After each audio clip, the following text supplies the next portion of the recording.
গল্পকথন by Kallol চ্যানেলে আপনারা শুনছেন হ্যারিয়েট বিচার স্টোয়ের লেখা আঙ্কেল টমস কেবিন, আজ ৬ষ্ঠ পর্ব।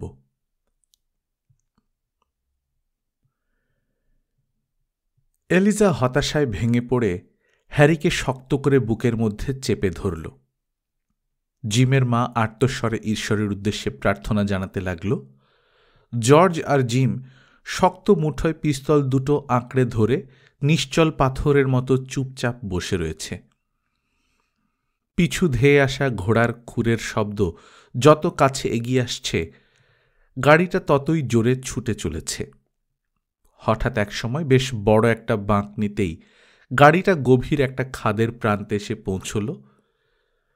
দুদিকেই মসৃণ খাড়া পাহাড়, একেবারে সোজা প্রাচীরের মতো অনেকখানি ওপরে উঠে গেছে। সামনে ৩০ ফুটের বেশি গভীর একটা গিরিখাদ। হঠাৎ নিচে তাকালে মনে হবে ওরা যেন একটা ঝুলন্ত পাথরের চাতালের উপর দাঁড়িয়ে রয়েছে, আর মাথার উপর ভোরের রাঙা আলোয় উজ্জ্বল আকাশটার দিকে তাকালে মনে হবে পৃথিবী থেকে নির্বাসিত হয়ে যেন ছোট্ট একটা জায়গায় বন্দী হয়ে রয়েছে। এই জায়গাটা ফিনিয়াস ফ্লেচারের খুব ভালোই চেনা। একসময় সে ছিল সুদক্ষ শিকারী, বন্দুকের নিশানা ছিল যেমন অব্যর্থ, তেমনি তার সাহসও ছিল দুর্জেয়। গহন অরণ্য আর দুর্গম গিরিকন্দরে ঘুরে বেড়ানোটাই ছিল তার নেশা। পরিচিত এই জায়গাতে পৌঁছবার জন্যেই সে এতক্ষণ প্রাণপণ শক্তিতে ঘোড়া ছুটিয়ে আসছিল। ঘোড়ার রাশ টেনে গাড়ি থামিয়ে সে বলল, এইখানে আমরা পৌঁছে গেছি। তারপর নিজেই গাড়ি থেকে লাফিয়ে নেমে এলো। চটপট সবাই বেরিয়ে এসো, আমার সঙ্গে ওপারের ওই পাহাড়টায় যেতে হবে। মাইকেল, তোমার ঘোড়াটা গাড়ির সঙ্গে জুতে গাড়িটাকে আমারিয়ার ওখানে ছুটিয়ে নিয়ে যাও। ওই লোকগুলোর সঙ্গে মোলাকাত করার জন্যে যত তাড়াতাড়ি সম্ভব আমারিয়া আর ওর ছেলেগুলোকে সঙ্গে করে নিয়ে এসো। ততক্ষণে সবাই গাড়ি থেকে নেমে পড়েছে। ফিনিয়াস হ্যারিকে কাঁধে তুলে নিয়ে বলল, তোমরা দুজনে মেয়েদের সঙ্গে নিয়ে এসো, এবার কিন্তু প্রাণপণ শক্তিতে ছুটতে হবে। কাউকেই বিশদভাবে বুঝিয়ে বলার দরকার হল না। জিম তার বৃদ্ধা মাকে কাঁধে তুলে নিল। জর্জ এলিজার হাত শক্ত করে ধরে ফিনিয়াসের পেছন পেছন দৌড়তে লাগল। এত ব্যস্ততার মধ্যেও এলিজা কিন্তু পুঁটলি দুটোকে সঙ্গে নিতে ভোলেনি। মাইকেলও নিমেষে নেমে ঘোড়াটাকে গাড়ির সঙ্গে বেঁধে আগের পথেই দ্রুত ফিরে গেল। খাঁড়ির একেবারে শেষ প্রান্তে এসে পৌঁছানোর পর ফিনিয়াস বলল, চলে এসো, এটা আমাদের শিকারের পুরনো আস্তানা। নক্ষত্র আর ভোরের প্রথম আলোয় পরিষ্কার দেখা গেল সরু একটা পায়ে চলা পথ খাদটার মধ্যে দিয়ে সোজা ওপরে উঠে গিয়ে অন্য পাহাড়ে পড়েছে। ফিনিয়াস হ্যারিকে কাঁধে নিয়ে পাহাড়ি ছাগলের মতো পাথর টপকে টপকে খাদের একেবারে শেষ প্রান্তে এসে পৌঁছল। ওর পেছনে আর সবাই। এখান থেকে পথটা এমন সংকীর্ণ হয়ে গেছে যে একজনের বেশি পাশাপাশি হাঁটা সম্ভব নয়। পথটার এক পাশে খাড়া পাহাড়, অন্য পাশে আগাছায় ভরা গভীর বড় খাদ। খুব সন্তর্পণে খানিকটা এগোনোর পর শেষ প্রান্তে দেখা গেল হাত দুয়েক চওড়া ফাটল, যেটা একটা পাহাড় থেকে অন্য পাহাড়কে বিচ্ছিন্ন করে রেখেছে। ফাটলটার ওপারে ছোট্ট একটা চাতাল। চাতালের গা থেকে দুর্গ প্রাচীরের মতো ক্রমশ ঢালু হয়ে উঠে গেছে রুক্ষ পাহাড়। ফিনিয়াস অনায়াসে এক লাফে ফাটলটা পেরিয়ে এসে হ্যারিকে শ্যাওলা জামা মসৃণ একটা পাথরের উপর বসিয়ে দিল। তারপর সোজা হয়ে দাঁড়িয়ে ওখান থেকেই চেঁচিয়ে বলল, ওখান থেকেই সোজা লাফিয়ে পেরিয়ে এসো, কোনো ভয় নেই, কিন্তু খুব সাবধানে। এক এক করে সবাই চাতালটাতে পৌঁছল। চাতালের ঠিক সামনে পড়ে রয়েছে বুক সমান উঁচু আলগা কয়েকটা পাথরের টুকরা, যার ওপর দাঁড়ালে নিচের পাহাড়টাকে স্পষ্ট দেখা যায়। ফিনিয়াস প্রথমেই হ্যারি, পরে মেয়েদেরকে সেই নিরাপদ পাথরের আড়ালে সরিয়ে দিল। তারপর পাথরের উপর দিয়ে ঝুঁকে নিচের দিকে তাকিয়ে বলল, ব্যাস, এবার যদি কেউ এসে আমাদের ধরতে পারে তো ধরুক। যেই আসুক না কেন, একজন একজন করে তাদের ওই পথটা দিয়েই আসতে হবে। আশা করি পথটা নিশ্চয়ই তোমাদের পিস্তলের টার্গেটের মধ্যেই পড়বে। হ্যাঁ, দৃঢ়স্বরে জর্জ বলল। সত্যি আপনাকে অশেষ ধন্যবাদ। এবার যা দায়িত্ব সব আমাদের। যুদ্ধ যদি করতে হয় আমরাই করব। অল্প কিছুক্ষণের মধ্যেই খাদের পাড়ের চাতালটায় ঘোড়সওয়ারিদের দেখা গেল। চিৎকার, চেঁচামেচি আর পথশ্রমে ওদের মুখগুলো টকটকে লাল হয়ে উঠেছে। ঘোড়াগুলো রীতিমতো হাঁপাচ্ছে। ভোরের আলোয় বিশাল বপু থলথলে চেহারার টম লকার আর মার্কাসকে চেনা গেল। বাকি সবাই ওদের ভাড়া করা লোক। দলের সঙ্গে দুজন পুলিশ কর্মচারীও রয়েছে। পাহাড়ের ওপারে পলাতকের দলটাকে দেখতে পেয়ে সবাই উল্লাসের চিৎকার করে উঠল। ওদের মধ্যে থেকে কে যেন টম লকারকে বলল, টম, ব্যাটারা এবার ফাঁদে পড়েছে বলে মনে হচ্ছে। হ্যাঁ, এই পথটা দিয়েই ওরা ওদিকে পৌঁছেছে। এখন ওদের আর পালাবার কোনো পথ নেই। আমি এদিক দিয়ে গিয়ে ওদের পাকড়াও করব। তোমরা আমার পেছন পেছন এসো। মার্কাস বলল, কিন্তু ওরা যদি পাথরের আড়াল থেকে আমাদের উপর গুলি চালায় তখন ব্যাপারটা সুবিধের হবে বলে তোমার মনে হয়? আরে দূর, ছাড়ো তো ওদের কথা। বিদ্রুপ ভরা গলায় টম হেসে উঠল। নিগ্রোরা হলো ভীরুর জাত। ওরা আবার কি গুলি চালাবে শুনি? তুমি জানো না টম, ওরা এক এক সময় পাকা শয়তানের মতো লড়ে যায়। মাথা চুলকাতে চুলকাতে মার্কাস দ্বিধা জড়ানো স্বরে বলল। মার্কাসের কথা শুনে টম চটে উঠল। সবসময় খালি নিজের চামড়া বাঁচাবার ধান্দা। কিন্তু আমি আমার নিজের চামড়া বাঁচাবার চেষ্টা কেন করব না বলো তো? এমন সময় জর্জ একখানা পাথরের উপর উঠে দাঁড়িয়ে বেশ শান্তভাবে পরিষ্কার গলায় বলল, আপনার ওখানে কে? কি চান? টম লকার চেঁচিয়ে বলল, আমরা পলাতক একদল নিগ্রো কৃতদাসকে চাই।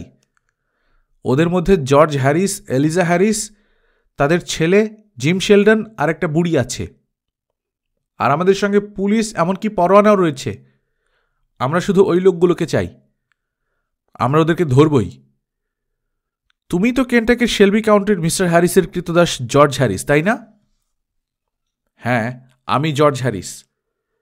একসময় কেন্টাকির মিস্টার হ্যারিস আমাকে তার সম্পত্তি বলেই দাবি করতেন, কিন্তু এখন আমি একজন স্বাধীন মানুষ। আমার স্ত্রী আর আমার ছেলেকে আমার নিজেরই বলে দাবি করি। জিম শেলডন আর তার বৃদ্ধা মাও এখানে রয়েছে। আত্মরক্ষা করার মতো যথেষ্ট অস্ত্র আমাদের কাছে আছে। আপনারা যদি চান তো নিশ্চয়ই আসতে পারেন। প্রথমেই যে আমাদের গুলির আওতায় এসে পড়বে তাকে আমরা খতম করে দেব। এমনভাবে শেষ মানুষটিকে পর্যন্ত আমরা হত্যা করব। বেঁটে গাট্টা গোট্টা চেহারার এক লোক রুমালে নাক ঝাড়তে ঝাড়তে এগিয়ে এসে বলল, আরে বাপু, থামো থামো, দেখছো তো আমরা পুলিশের লোক। মিছিমিছি না তড়পিয়ে সোজা নেমে এসো। ধরা তো এক সময় পড়তেই হবে। আইন আমাদের দিকে, আর আমাদের শক্তিও প্রচুর। আমি জানি আইন আপনাদের দিকে। আপনারা ইচ্ছে করলেই আমার স্ত্রীকে নিউ অর্লিয়েন্সের হাটে নিয়ে বেচে দিতে পারেন। আমার বাচ্চাটাকে গরু বাছুরের মতো দাস ব্যবসায়ীদের খোয়ারে পুরে রাখতে পারেন। ছেলেকে শাস্তি দিতে না পেরে যে তার বুড়ি মাকে চাবুক মারতে মারতে অজ্ঞান করে ফেলেছিল, সেই শয়তানটার কাছে জিমের বুড়িমাকে পাঠিয়েও দিতে পারেন। আপনাদের দেশের আইন আপনাদের সমস্ত কাজকে সমর্থন করবে। কিন্তু আমরা এখন মুক্ত আর স্বাধীন। আপনাদের আইনকে মানি না। যিনি আমাদের স্বাধীন করেছেন তার নামে শপথ করে বলছি, মৃত্যু না হওয়া পর্যন্ত আমরা স্বাধীনতার জন্য সংগ্রাম করে যাব। পাথরের উপর দাঁড়িয়ে মুক্ত কণ্ঠে স্বাধীনতা ঘোষণা করার সময় জর্জের মুখখানা ভোরের আলোয় উজ্জ্বল হয়ে উঠেছিল।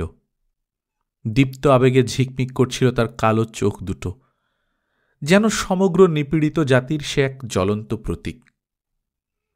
জর্জের সেই উদ্দীপ্ত বলিষ্ঠ মূর্তি দেখে সবাই ক্ষণিকের জন্য স্তম্ভিত হয়ে গিয়েছিল। কেবল মার্কাসই যা ব্যতিক্রম। সবার অলক্ষ্যে পকেট থেকে পিস্তলটা বার করে জর্জের কথা শেষ হওয়ার সঙ্গে সঙ্গেই সে গুলি করল। তারপর কোটের হাতায় পিস্তলের নলটা মুছতে মুছতে বলল, ওকে জীবিত বা মৃত যে অবস্থাতেই ধরে নিয়ে যাও না কেন, একই টাকা পাওয়া যাবে। চকিতে জর্জ এক লাফে পেছনে সরে গেল। এলিজা ভয়ার্ত চিৎকার করে উঠল। গুলিটা জর্জের চুল আর এলিজার চিবুক ঘেঁষে সোজা গিয়ে বিঁধল ওপরের একটা গাছের গুঁড়িতে। ঠিক মুহূর্তে সরে না গেলে গুলিটা নির্ঘাত জর্জের বুকে লাগত। জর্জ দ্রুত বলে উঠল, ভয় নেই এলিজা, আমার কোনো ক্ষতি হয়নি। ফিনিয়াস বলল, দেখো জর্জ, বক্তৃতা যদি দিতে হয় তো আড়ালে গিয়ে দাও, ওদেরকে বিশ্বাস করা উচিত নয়। জিম, তোমার পিস্তল দুটো ঠিক আছে তো? হ্যাঁ। আমার সঙ্গে তুমি ওই পথটার উপর নজর রেখো। যে লোকটাকে প্রথমে দেখা যাবে আমি তাকে গুলি করব, তুমি গুলি করবে তার পরেরটাকে। একজনের ওপর দুটো গুলি ছুঁড়ে গুলি নষ্ট করার কোনো দরকার নেই। কিন্তু যদি মারতে না পারো? অবশ্যই মারব। জর্জের কণ্ঠস্বরে উত্তেজনার কোনো আভাস নেই। মার্কাস গুলি ছোড়ার পর শত্রুদল নিচে দাঁড়িয়ে ইতস্তত করতে লাগল। ওদের মধ্যে একজন বলল, সাবাস মার্কাস, আমার মনে হয় তুমি নিশ্চয়ই একজনকে খতম করতে পেরেছ। আমি একজনের আর্তনাদ স্পষ্ট শুনেছি। আমিও একটাকে মারতে যাচ্ছি। নিগ্রোদের আমি ভয় পাই না। কে আমার সঙ্গে যাবে, চলে এসো। কথাটা বলি টম লকার গুঁড়ি পথটা ধরে ধীরে ধীরে নামতে লাগল। জর্জ টমের কথাগুলো স্পষ্টই শুনতে পেয়েছিল, তাই পিস্তলটা বের করে ভালো করে পরীক্ষা করে নিল। তারপর ফাটলটার ঠিক ওপরে প্রথমেই যেখানে লোকটাকে দেখা যাবে সেই দিকে লক্ষ্য স্থির রেখে অপেক্ষা করতে লাগল। দলের সবচেয়ে সাহসী লোকটা এগিয়ে আসছে টমের পেছন পেছন, তারও পেছনে রয়েছে অন্য সবাই। অমন বিশাল চেহারা নিয়ে স্বেচ্ছায় টমের পক্ষে যত দ্রুত ওপরে ওঠা সম্ভব ছিল, পেছনের ধাক্কায় সে আরও দ্রুত ওপরে উঠতে লাগল। এমনিভাবে চলতে চলতে অল্পক্ষণের মধ্যেই গর্তের ঠিক মুখটার সামনেই তাকে দেখা গেল। জর্জ সঙ্গে সঙ্গে গুলি চালাল। গুলিটা সোজা গিয়ে বিঁধল টমের পাজরায়, কিন্তু আহত হওয়া সত্ত্বেও টম পিছিয়ে গেল না, বরং খ্যাপা ষাঁড়ের মতো ক্রুদ্ধ গর্জন করে সে এক লাফে ফাটলটা পেরিয়ে এলো। আর সঙ্গে সঙ্গে ফিনিয়াস এগিয়ে এসে দুহাত দিয়ে তাকে ঠেলে দিয়ে বলল, আমাদের এখানে তোমার কোনো দরকার নেই বন্ধু, তুমি স্বচ্ছন্দে বিদায় হতে পারো। পেটা লোহার মতো বলিষ্ঠ দুহাতের ধাক্কা সামলাতে না পেরে টম ডালপালা ভেঙে ঝোপঝাড় নিয়ে সোজা গিয়ে পড়ল 30 ফুট খাদের নিচে। খাদের মধ্যে বড় একটা গাছ ছিল। তার ডালে টমের পোশাক আটকে না গেলে সে নিশ্চয়ই মারাই যেত।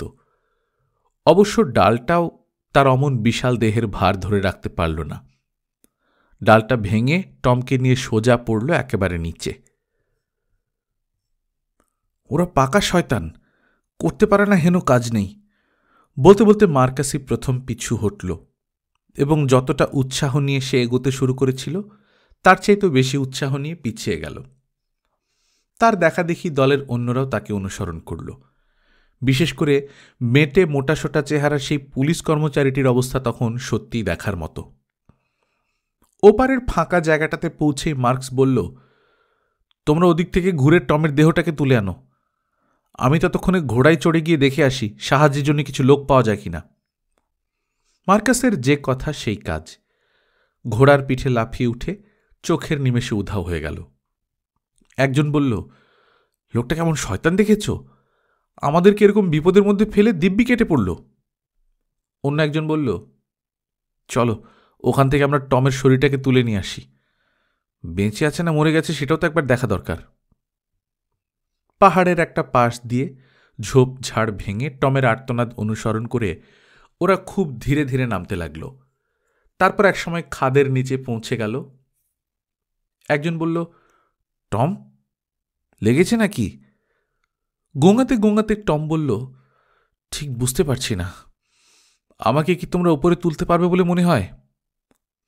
ওই কদাকার শয়তানটার মাথায় বাজ পড়ুক। আজ যদি ও ওদের সঙ্গে না থাকতো তাহলে ওদেরই কাউকে না কাউকে এখানে এসে পড়তে হতো। সবাই মিলে খুব কষ্টে টমের শরীরটাকে কোনো রকমে টেনে হিঁচড়ে ওপরে তুলে নিয়ে এলো। তারপর বয়ে নিয়ে গেল ঘোড়াগুলো যেখানে দাঁড়িয়েছিল সেখান পর্যন্ত। বেচারি টম লকারের অবস্থা তখন সত্যিই সঙ্গীন।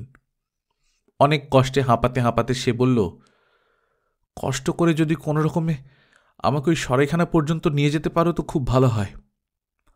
আর এই ক্ষত জায়গাটা চেপে ধরার মতো আমাকে একটা রুমাল বা ওইরকম কিছু দিতে পারো? রক্ত তো কিছুতেই বন্ধ হচ্ছে না। জর্জ পাথরের উপর দাঁড়িয়ে দেখল লোকগুলো টমকে ঘোড়ার পিঠে তুলে জিনের উপর বসাবার চেষ্টা করছে, কিন্তু বার কয়েক ওরকমভাবে চেষ্টা করার পর একসময় টমের দেহটা মাটিতে লুটিয়ে পড়ল। এলিজা বলল, লোকটা নিশ্চয়ই মারা যায়নি। ফিনিয়াস বলল, আমার তো মনে হচ্ছে ওকে ফেলে রেখে সবাই পালাচ্ছে। সত্যিই তাই। টমের বন্ধুরা সবাই গোল হয়ে দাঁড়িয়ে নিজেদের মধ্যে কি যেন পরামর্শ করল। তারপর টমকে সেখানেই ফেলে রেখে যে যার ঘোড়ার পিঠে চড়ে চলে গেল। চোখের সামনে থেকে সওয়ারিদের শেষ চিহ্নটুকু মিলিয়ে যাবার পর ফিনিয়াসকে তৎপর হয়ে উঠতে দেখা গেল। এখান থেকে মাইল দুয়েক আমাদের হেঁটে যেতে হবে। বলা যায় না, পথে হয়তো ওদের সঙ্গে আবার দেখাও হয়ে যেতে পারে। তাই লোকজন নিয়ে মাইকেল ফিরে আসলে খুব ভালো হতো, কেননা এত সকালে এই পথে লোক চলাচল প্রায় করে না বললেই চলে। ওদের কাছ থেকে সাহায্য পাবার কোনো সম্ভাবনা নেই। অবশ্য একবার যদি কোনো রকমে ওই 2 মাইল পথ পেরোতে পারি, তাহলে আর ওরা আমাদের ধরতে পারবে না। তারপর সবাই এক এক করে পাথরের আড়াল ছেড়ে ধীরে ধীরে নিচে নামতে শুরু করল। ওঠার চাইতে নামার কাজটা ছিল আরও বিপজ্জনক। তা সত্ত্বেও সবাই নিরাপদে খাদের ওপারের চত্বরটাতে গিয়ে পৌঁছল, আর তখনই দূরের ঢালু পথটাতে গাড়ি নিয়ে মাইকেলকে ফিরে আসতে দেখা গেল। ওদের পেছনে কয়েকজন ঘোড়সাওয়ারও রয়েছে। আরে, মাইকেলের সঙ্গে আমারই আর স্টিফেনকেও দেখতে পাচ্ছি। উপচে ওঠা খুশির সুরে ফিনিয়াস বলে উঠল, যাক, এবার কোনো ভয় নেই। এখন বলতে পারি আমরা সম্পূর্ণ নিরাপদ। টমের দেহটার উপর ঝুঁকে পড়ে এলিজা বলল, লোকটা যেভাবে পড়ে পড়ে কাতরাচ্ছে, আমার মনে হয় ওর একটা কিছু ব্যবস্থা করা উচিত। হ্যাঁ, আমারও তাই মনে হচ্ছে। ফিনিয়াস টমের সামনে হাঁটু গেড়ে বসে ক্ষতস্থানটা ভালো করে পরীক্ষা করে দেখল। টম ক্ষীণস্বরে বলল, কে, মার্কাস? টমের ভুল ভাঙিয়ে দেবার জন্যই ফিনিয়াস বলল, না, তোমার বন্ধু নিজের পিঠ বাঁচাবার জন্য অনেক আগেই সরে পড়েছে। মনে হচ্ছে আমার দফা শেষ। কোন রকমের শ্বাস নিতে নিতে টম বলল, কুকুরের মতো মরে পড়ে থাকার জন্যই ওরা আমাকে এখানে ফেলে পালিয়েছে। এরকমটা যে ঘটবে আমার মা আমাকে প্রায়ই বলতেন। আহারে বেচারি! কথাটা শুনে জিমের মার চোখ দুটো ছলছল করে উঠল। ওর জন্য আমার সত্যি খুব কষ্ট হচ্ছে। গুলিটা মাংসের মধ্যেই বিঁধে আছে, হাড়ে গিয়ে লাগেনি। সেদিক থেকে ক্ষতি হবার কোনো সম্ভাবনা ছিল না, কিন্তু রক্ত বন্ধ করতে না পারলে তো বাঁচানো যাবে না। টম আরও ক্ষীণস্বরে বলল, আপনি আমাকে খাদটার নিচে ফেলে দিয়েছিলেন? হ্যাঁ, ঠিক সময় না ফেললে তুমি আমাদের সব কটাকে ওই খাদে ফেলতে। অত ছটফট করো না, আগে ভালোভাবে বাঁধতে দাও। ক্ষতস্থানে সম্পূর্ণ একটা রুমাল ঠেসে গলার মাফলারটাকে জড়িয়ে শক্ত করে বাঁধতে বাঁধতে ফিনিয়াস বলল,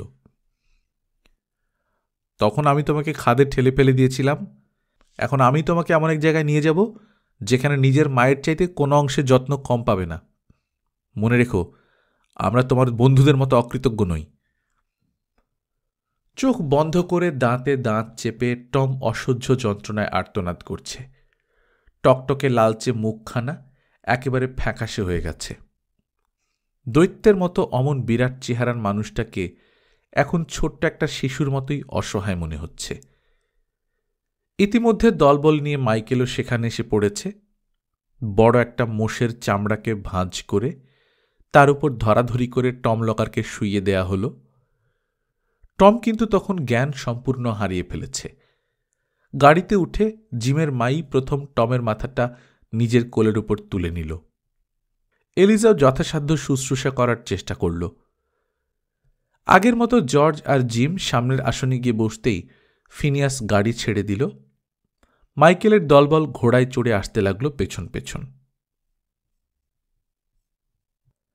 একসময় জর্জ হ্যারিস জিজ্ঞেস করল, আপনার কি মনে হয় লোকটাকে বাঁচানো যাবে? নিশ্চয়ই। বেশ জোর দিয়েই ফিনিয়াস কথাগুলো উচ্চারণ করল। দেহ থেকে অনেকখানি রক্ত বেরিয়ে গেছে বলেই অজ্ঞান হয়ে পড়েছে, নইলে আঘাত তেমন মারাত্মক নয়। অনুতপ্ত গলায় জর্জ বলল, লোকটা মারা গেলে আমার নিজেকে সত্যি অপরাধী মনে হতো। হ্যাঁ, কাউকে খুন করাটা সত্যিই খুব জঘন্য কাজ, তা সে মানুষই হোক আর পশুই হোক। তুমি হয়তো জানো না, একসময় আমি খুব নাম করা শিকারী ছিলাম। বনে জঙ্গলে ঘুরে বেড়ানোটাই ছিল আমার নেশা। একবার এক হরিণীকে দেখা মাত্রই গুলি করেছিলাম। মরার সময় জল ভরা চোখে এমন করুণভাবে তাকিয়েছিল, যন্ত্রণায় আমার বুকের ভেতরটা পর্যন্ত মুচড়ে উঠেছিল। সেই থেকে আমি মনে মনে প্রতিজ্ঞা করেছিলাম, আর কোনোদিন বন্দুক ছোব না। ধন্যবাদ মিস্টার ফ্লেচার, চাপা গলায় জর্জ বলল। আপনার কথাটা আমার চিরকাল স্মরণ থাকবে। প্রায় ঘণ্টাখানেক চলার পর গাড়িটা পরিষ্কার পরিচ্ছন্ন সুন্দর একটা খামার বাড়ির সামনে এসে দাঁড়াল। সেখানেই অতিথিদের জন্যে ব্রেকফাস্টের ব্যবস্থা করা হলো। ডোরকাস নামে এক বয়স্কা মহিলার তত্ত্বাবধানে টমকে শুইয়ে দেয়া হলো ধবধবে সাদা চাদর পাতা নরম এক শয্যায়। টমের জ্ঞান ফিরে আসার পরপরই তাকে বিদায় জানিয়ে অতিথিরা আবার দূরের পথে যাত্রা শুরু করল।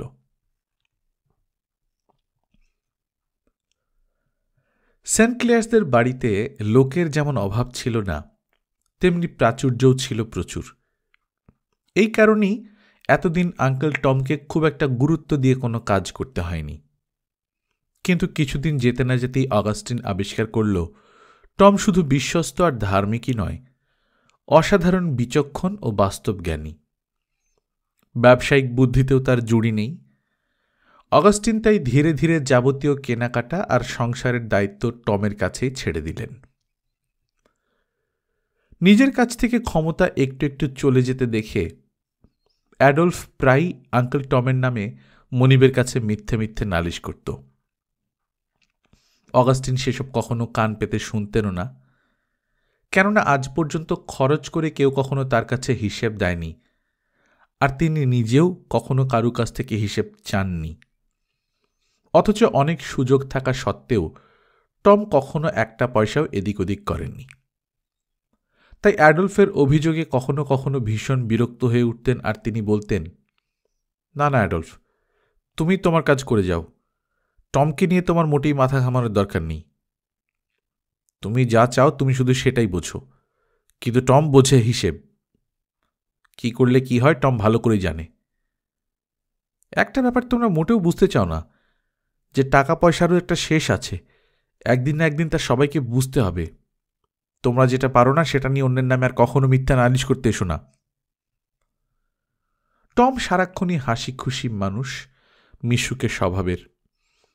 সুন্দর তরুণ মনিবটিকে বুঝে নিতে টমের একেবারে কম সময় লাগেনি। দু একটা ভুল ত্রুটি থাকলেও মনিব মানুষটাকে তার গভীরভাবে ভালো লেগেছে বেশ দেরিতে।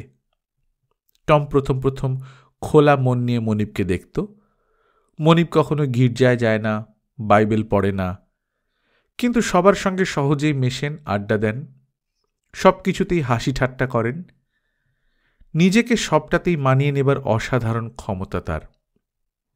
রবিবার বিকেলে হয় জলসাতে যান, নয় রঙ্গমঞ্চে যান। জলসা বা রঙ্গমঞ্চ থেকে আবার কোনো পার্টিতে, নয়তো কোনো ক্লাবে। গভীর রাত পর্যন্ত তিনি সেখানেই কাটান। তার সব কিছুই অন্য সব মানুষের মতোই খুব স্বাভাবিক। টম অনেকবারই লক্ষ্য করেছে, নিজের লাইব্রেরিতে অনেক রাত জেগে তিনি পড়াশোনাও করেন। একদিন খুব ভোরে কফি নিয়ে টম দেখল সেন্ট ক্লেয়ার তখনও পড়ার ঘরে। পরনে রাতের পোশাক, পায়ে চটি, অত্যন্ত মনোযোগ দিয়ে তিনি কিছু একটা পড়ছেন। সেদিন অন্য দিনের মতো টম কফি নিয়ে ফিরে গেল না, পাথরের মতো চুপচাপ দাঁড়িয়ে থাকল দরজার সামনে। অগাস্টিন টমকে দেখতে পেলেন, বললেন, কি ব্যাপার টম, কিছু বলতে এসেছ? টম তখন কিছুই বলতে পারল না, অথবা বলল না। তোমাকে কেউ কিছু বলেছে? না স্যার। হিসেবে কোনো সমস্যা হচ্ছে? না স্যার, হিসেবের সমস্যা নয়। অগাস্টিন এবার অবাক না হয়ে পারলেন না। কফির পেয়ালাটা নামিয়ে রেখে ভালো করে টমের মুখের দিকে তাকালেন। কি ব্যাপার, তোমার শরীর ভালো নেই?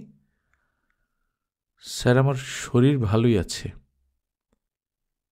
তাহলে কি হয়েছে তোমার? তোমাকে এত গম্ভীর দেখাচ্ছে কেন? আমার ধারণা ছিল আপনি সবসময় সবার সঙ্গে খুব ভালো ব্যবহার করেন। অগাস্টিন এবার বইটা ভাঁজ করে রেখে বললেন, কেন বলছো বলো তো? আমি তো তোমার সঙ্গে কোনো খারাপ ব্যবহার করিনি। না না স্যার, আপনি সবসময় আমার সঙ্গে খুব ভালো ব্যবহার করেছেন, সেদিক থেকে আমার কোনো অভিযোগ নেই। শুধু একজনের সঙ্গেই যা ভালো ব্যবহার করছেন না। আমি কিন্তু কিছুই বুঝতে পারছি না। গত কয়েকদিন রাতে আমি ব্যাপারটা বেশ কয়েকবারই খেয়াল করেছি। আপনি কিন্তু নিজের প্রতি মোটেই ভালো ব্যবহার করছেন না। টমের কথা শুনে অগাস্টিন হো হো করে হেসে উঠলেন। এই ব্যাপারটা কিন্তু আদৌ হেসে উড়িয়ে দেবার মতো নয়। মিনতি ভরা চোখে টম এমনভাবে কথাগুলো বলল যে অগাস্টিন স্তব্ধ বিস্ময়ে ওর মুখের দিকে তাকিয়ে রইলেন। তারপর ধীরে ধীরে বললেন, ঠিক আছে, আমি আর রাত জেগে পড়াশোনা করব না। ঘরদোর গুছিয়ে সংসারের নিয়ম শৃঙ্খলা ফিরিয়ে আনতে মিস ওফেলিয়াকে রীতিমতো হিমশিম খেয়ে যেতে হয়েছিল, কেননা এ বাড়ির কর্ত্রী মেরি সেন্ট ক্লেয়ার বা তার মা আদৌ সুগৃহিণী ছিলেন না। ফলে দাসদাসীরাও সুষ্ঠু কোনো নিয়মের ধার ধারত না। বিশেষ করে সেন্ট ক্লেয়ারদের রান্নাঘরের অবস্থাটা হয়ে উঠেছিল সবচাইতে সঙ্গীন। এতদিন পর্যন্ত রান্নাঘরের পুরনো কর্তৃত্ব ছিল মার আমলের পুরনো কৃতদাসী দিনার হাতে। চাকর বাকররা তো দূরের কথা, এই বাড়ির কর্ত্রী অভ্যাসবশে দিনা যাকে আজও মিস মেরি বলে ডাকে, সেই মেরিও দিনার মুখের ওপর কখনো তেমন করে না করতে পারত না। অথচ এই পরিবারে ডিনাই ছিল সবচেয়ে নোংরা আর অগোছালো। মিস ওফেলিয়া প্রথম প্রথম সবকিছু দেখলেন, কিন্তু একটা কথাও বললেন না। একদিন খুব ভোর থেকে শুরু করে সন্ধে পর্যন্ত রোজাকে নিয়ে উনি শুধু রান্নাঘরটাই পরিষ্কার করলেন। যেখানকার জিনিস যেখানে থাকা উচিত সব গোছগাছ করে রাখলেন। কিন্তু কয়েকটা দিন যেতে না যেতে দেখা গেল অবস্থা ঠিক আগের মতো যা তাই। ওফেলিয়া মনে মনে ঠিক করলেন এবার অবশ্যই বলা দরকার।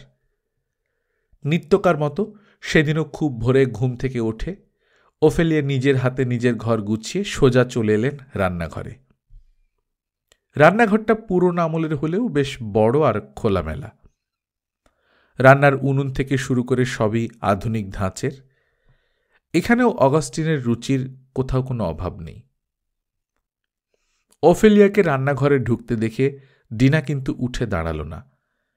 ব্যাপারটা যেন আদৌ তেমন গুরুত্বপূর্ণ নয় এবং এখানে মিস ওফেলিয়ার কোনো কাজ থাকতে পারে না।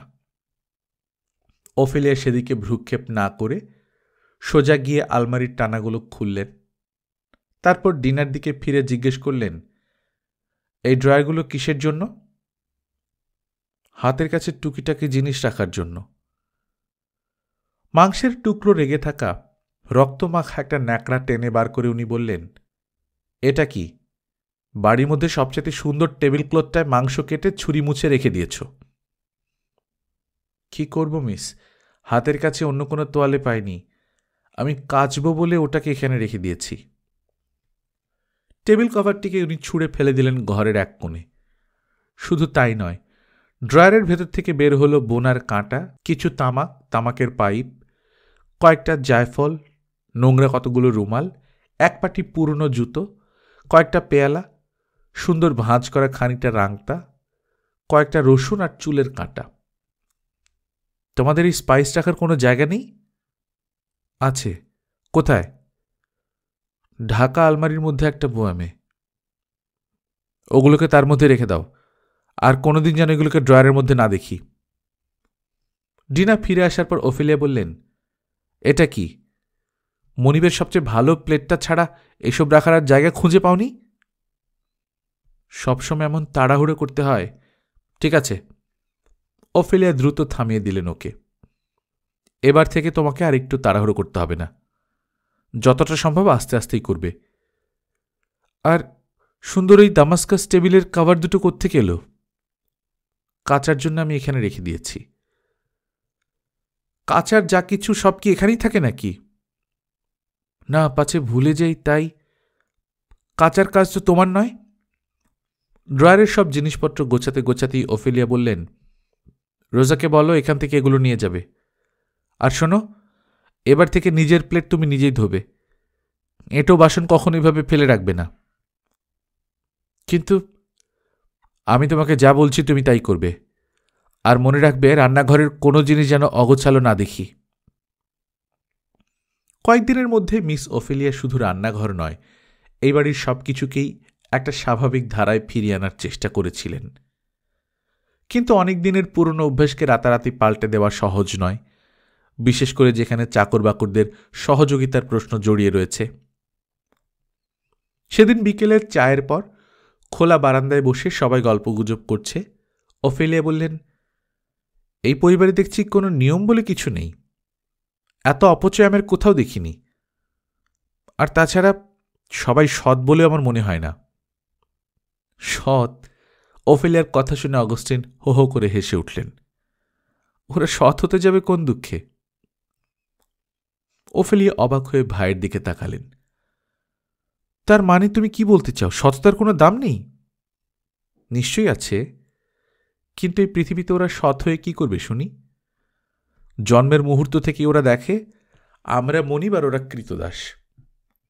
ওরা মাথার ঘাম পায়ে ফেলে দিনরাত পরিশ্রম করে, আর ওদের সেই শ্রমলব্ধ ঐশ্বর্যের দৌলতে আমরা করি বিলাসিতা। ওরা দুর্বল, আমরা শক্তিশালী। ওরা লেখাপড়া জানে না, আমরা শিক্ষিত। আমরা চাবুক মারি, ওরা চাবুক খায়। ওরা কিসের জন্য সৎ হতে যাবে তুমি বলো? উল বোনার কাজ থামিয়ে ওফেলিয়া স্তব্ধ হয়ে তাকিয়ে রইলেন। অগাস্টিন ওর অবাক হবার ভঙ্গি দেখে মনে মনে বেশ মজা পেলেন। তবে ওফেলিয়া, তোমাকে একটা কথা বেশ স্পষ্টভাবে বলতে পারি, নিজেদের জাতটাকে টিকিয়ে রাখার জন্য ওদের পক্ষে যতটা সৎ হওয়া সম্ভব, ওরা নিশ্চয়ই ততটা সৎ। আমরা ওদের চাইতে কত অসৎ সেটা তো তুমি কল্পনাও করতে পারবে না। বেশ তো, আমাদের কথাই ধরো না কেন। আমার আর তোমার বাবারা ছিলেন দু ভাই, দুজনেই মানুষ হয়েছেন নিউ ইংল্যান্ডে, আর আমার বাবা স্থায়ীভাবে বসবাস করতে শুরু করলেন লুইজিয়ানায়। সেই সময় আমাদের ফার্মে কাজ করত 700 নিগ্রো কৃতদাস দাসী। বাবা ছিলেন অত্যন্ত বদরাগী আর কড়া মেজাজির মানুষ। ওদের কাজে কোনো ত্রুটি বিচ্যুতি ঘটলে কঠোর শাস্তি দিতেন। আমার মা কিন্তু ছিলেন সম্পূর্ণ বিপরীত। লুকিয়ে লুকিয়ে যতটা সম্ভব সবাইকে সাহায্য করতেন। প্রতিবেশী থেকে শুরু করে প্রতিটা দাস দাসী ওকে অসম্ভব ভালোবাসত। আমি আর আলফ্রেড যমজ। যমজ হলে নাকি দেখতে আর স্বভাব চরিত্র অনেকটা একই রকম হয়, কিন্তু আমরা ছিলাম সম্পূর্ণ বিপরীত। ওর গায়ের রং লালচে, কালো চোখ, কুচকুচে কালো, রোমানদের মতো বেশ বলিষ্ঠ চেহারা। আমার গায়ের রং কিন্তু মার মতো, ধবধবে সাদা, নীল চোখ, সোনালি চুল, চেহারাটা অনেকটা গ্রিকদের মতো। ও ছিল কর্মঠ আর বাস্তববাদী, আমি ছিলাম কুঁড়ে আর স্বপ্নবিলাসী। ও ছিল সাহসী, আমি লাজুক আর ভীরু। তাই বলে আমাদের মধ্যে যে অসদ্ভাব ছিল তা কিন্তু নয়। বাবা ভালোবাসতেন অ্যালফ্রেডকে আর মা ভালোবাসতেন আমাকে। আমাদের ফার্মে কৃতদাসদের কাজ দেখাশোনা করার জন্য স্টাবস নামে একজন শ্বেতাঙ্গ সর্দার ছিল। লোকটা ভারমন্ট থেকে পালিয়ে আসা একজন দাগী আসামি। দেখতে যেমন বিশ্রী, তেমনি নিষ্ঠুর তার স্বভাব। স্টাবসের ভয়ে কৃতদাসরা সবসময় তটস্থ থাকত। একটা কিছু ভুল দেখলেই নির্মমভাবে চাবুক মারত সে। আমি প্রায়ই মার কাছে নালিশ করতাম। মা চুপি চুপি ডেকে স্টাবসকে বকতেনও, তাতে কিন্তু কোনো ফল হতো না। স্টাবস একদিন বাবাকে স্পষ্টই জানিয়ে দিল, তার কাজে কেউ হস্তক্ষেপ করলে সে চাকরি ছেড়ে দিতে বাধ্য হবে। বাবা মাকে জানালেন স্টাবসের মতো দক্ষ কর্মচারীকে তিনি কিছুতেই ছাড়তে পারবেন না। সে যা কিছু করে তার বিষয় সম্পত্তির উন্নতির জন্যই করে। ফলে এখন থেকে স্টাবসের কোনো ব্যাপারে উনি যেন আর নাক গলাতে না আসেন। আর স্টাবসও বাড়িতে নিযুক্ত দাসদাসীদের ব্যাপারে একটা কথা বলবে না। তারপর থেকে আর কিছু না বললেও মাঝে মনে মনে কষ্ট পেতেন, আমি স্পষ্টই বুঝতাম। অবশ্য মাকে খুব বেশি দিন কষ্ট পেতে হয়ও নি। আমার যখন 13 বছর বয়স তখন উনি মারা যান। বাবা মারা যাবার পর আমরা দু ভাই সম্পত্তির উত্তরাধিকারী। কিন্তু দাসপ্রথাকে আমি মনে প্রাণে চিরকালই ঘৃণা করতাম। কেননা মার চরিত্রের প্রভাব ছিল আমার উপর। বিষয় সম্পত্তি পাবার কিছুকাল পরই আলফ্রেড বুঝতে পারল আমি কৃষিকাজের উপযুক্ত নই। তাই একদিন বলল, যে বসে বসে শুধু মেয়েদের মতো উচ্ছ্বাস ভরা কবিতা লিখতে পারে তাকে দিয়ে এই কাজ হবে না। ব্যাংকে যত গচ্ছিত টাকা আছে সব নিয়ে তুমি বরং নিউ অর্লিন্সের বাড়িটাতে থাকতে যাও। আমিও দেখলাম কৃতদাসদের সঙ্গে খারাপ ব্যবহার করার চাইতে এটা বরং অনেক সহজ।